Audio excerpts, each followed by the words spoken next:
Hello, Cliffy here from Cliff Dive Into Movies. Thank you for coming back to the channel. And in this video, I cover 10 things that I noticed in The Last Dinosaur.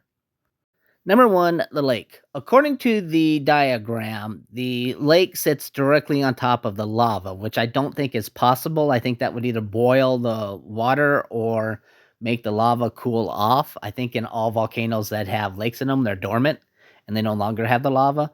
But this is supposed to create a super hot environment, although it's not a jungle environment and there's supposed to be clouds and it keeps all the heat in.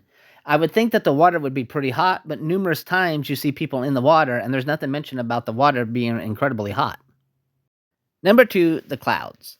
According to the diagram, and I believe it's mentioned in the dialogue, that because of the heat from the lake, there's a dense cloud cover that keeps the valley hot and warm.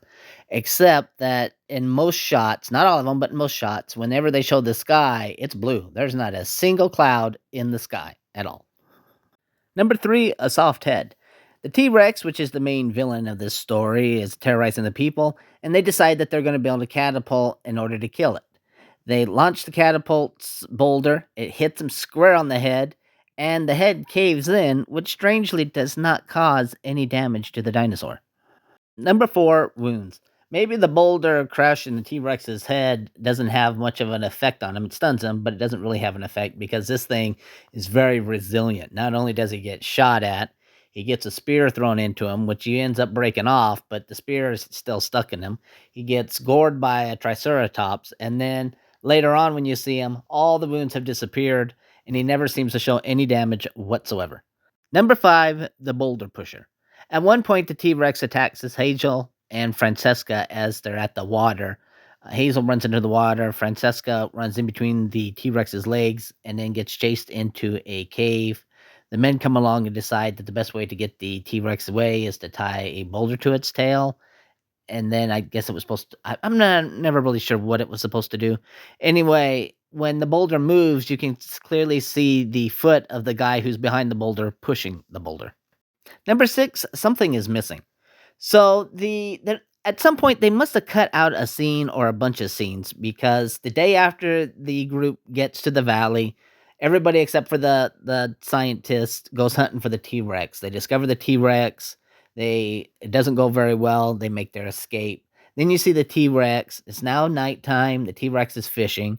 Then the T Rex discovers the camp, kills the scientist, and then it discovers the boring machine, takes the boring machine to its lair, then it tries to bury the boring machine, fights a Triceratops, and then it cuts to the group getting back to the base camp, which is now destroyed, but their clothes are tattered. Francesca's pant leg has a big rip in it.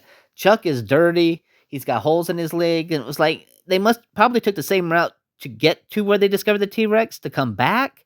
And it's like, why are their clothes all tore up? Because I keep thinking that they must have cut something out for timing or something, and now it doesn't make any sense. Hey, if you're liking this video, please like and subscribe. Now on to number seven. Number seven, shoes. You know, in any movie where a character is outside going barefoot, at some point somebody's going to be wearing shoes. It doesn't look like Hazel ever wears shoes.